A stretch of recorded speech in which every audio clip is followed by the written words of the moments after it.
এখন আমরা 3-এর খ নাম্বার অঙ্কের সমাধান করব। 3-এর খ নাম্বার অঙ্কটা কি বলছে সেটাকে বুঝতে হবে। 3-এর খ নাম্বার অঙ্কে বলছে যে log 10 বেস, এখানকার বেস কত log 10, এর পরের পাওয়ার হচ্ছে 15/147 ইকুয়াল টু log 10 বেস, এর পরের পাওয়ার হচ্ছে 2 প্লাস 2 log 10 বেস পাওয়ার 5 minus log 10 base 3 minus 2 log 10 base 7। এখানে দেখেন কয়েকটা মান দেওয়া আছে, একটা হচ্ছে বামপক্ষ, একটা হচ্ছে ডান পক্ষ। এই বামপক্ষ এবং ডান পক্ষ আপনাদের প্রমাণ করতে হবে। তার আগে আমি একটা কথা বলি, সেই কথাটা মনে রাখতে হবে। কথাটা হচ্ছে যদি বেস সেম হয়, তারা যদি গুণ আকারে থাকে তাহলে পাওয়ার হবে যোগ। কি বললাম? বেস সেম, তারা যদি গুণ আকারে থাকে তাহলে পাওয়ার কি হবে? যোগ হবে। আবার যদি পাওয়ার যোগ থাকে তাহলে বেস গুণ হবে। কিরকম? বেস সেম গুণ আকারে থাকলে পাওয়ার কি হলো? যোগ হবে। এখন যদি পাওয়ার যোগ হয় তাহলে বেস কি হবে? গুণ হবে। যেটা থেকে হয়েছে ওইটা যদি আবার ফেরত আসে, কি উল্টাটা হবে না? এইটা। এখন খেয়াল করেন আবার, বেস সেম তারা যদি ভাগ আকারে থাকে তাহলে কি হবে? পাওয়ার বিয়োগ হবে। বেস সেম তারা ভাগ আকারে থাকলে পাওয়ার কি হবে? বিয়োগ হবে। এখন যদি পাওয়ার বিয়োগ থাকে তাহলে বেস কি হবে? বেস হবে ভাগ। তাহলে এখন অঙ্কের সমাধানে আসি, তাহলে আরো ভালোভাবে বুঝতে পারবেন। একটা ডান পক্ষ সমান বাম পক্ষ প্রমাণ করতে হবে। তাহলে আমরা এই অঙ্কে ডান পক্ষ নিয়ে অঙ্কের সমাধান করব। তাহলে ডান পক্ষ কি বলছে খেয়াল করেন।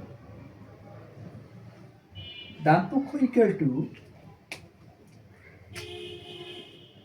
log 10 বেস, এরপরে পাওয়ার হচ্ছে 2 প্লাস 2 log 10 বেস, এরপরে পাওয়ার হচ্ছে 5 মাইনাস log 10 বেস, এরপরে পাওয়ার হচ্ছে 3 মাইনাস 2 log 10 বেস, এরপরে পাওয়ার হচ্ছে 7।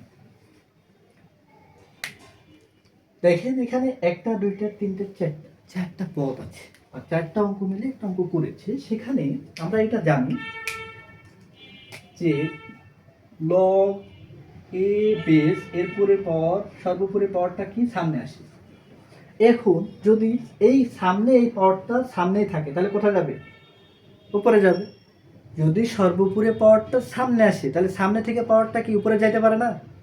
যেখানে ছিল সেখানে ফেরত তো যেতে পারে। তাহলে এখানে খেয়াল করেন যে এই যে পাওয়ারটা সামনে আসে তাহলে এই পাওয়ারটা এখানে যেতে পারে উপরে, এই যে এই পাওয়ারটা সামনে আসে তাহলে এই পাওয়ারটা উপরে যেতে পারে। তাহলে কিভাবে যাবে দেখেন, log 10 square plus log 10 base 5, উপরে নিয়ে যান পাওয়ারটা 2 minus log 10 base 3 minus log 10 base 7, এই পাওয়ারটা উপরে নিয়ে দিয়ে স্কোয়ার হয়ে গেছে। দেখেন এখানে কি সবার মধ্যে log 10 আছে? log 10 দেখেন এখানে খেয়াল করেন, এটার মধ্যে log 10 log 10 log 10 log 10, সবার মধ্যে থেকে log 10 কমন নেওয়া যায়।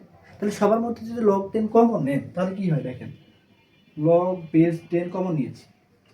log 10 বেস কমন নেওয়ার পরে আপনি এখানে খেয়াল করেন, এখানে বেস সেম, তারা কি ছিল? যোগ আকারে ছিল। বেস সেম যদি তারা পাওয়ার যোগ থাকে তাহলে কি হবে? বেস গুণ হবে। তাহলে বেস 2 ইন্টু 5 স্কোয়ার।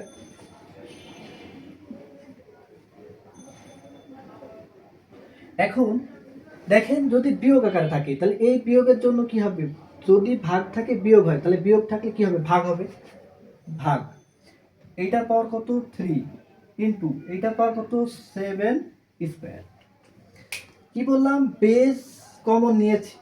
বেস যদি গুণ থাকে তাহলে পাওয়ার যোগ হয়। তাহলে পাওয়ার যদি যোগ থাকে বেস কি? গুণ হবে। বেস যদি ভাগাকার থাকে পাওয়ার হয় বিয়োগ। তাহলে পাওয়ার যদি বিয়োগ থাকে বেস হবে কি? ভাগ।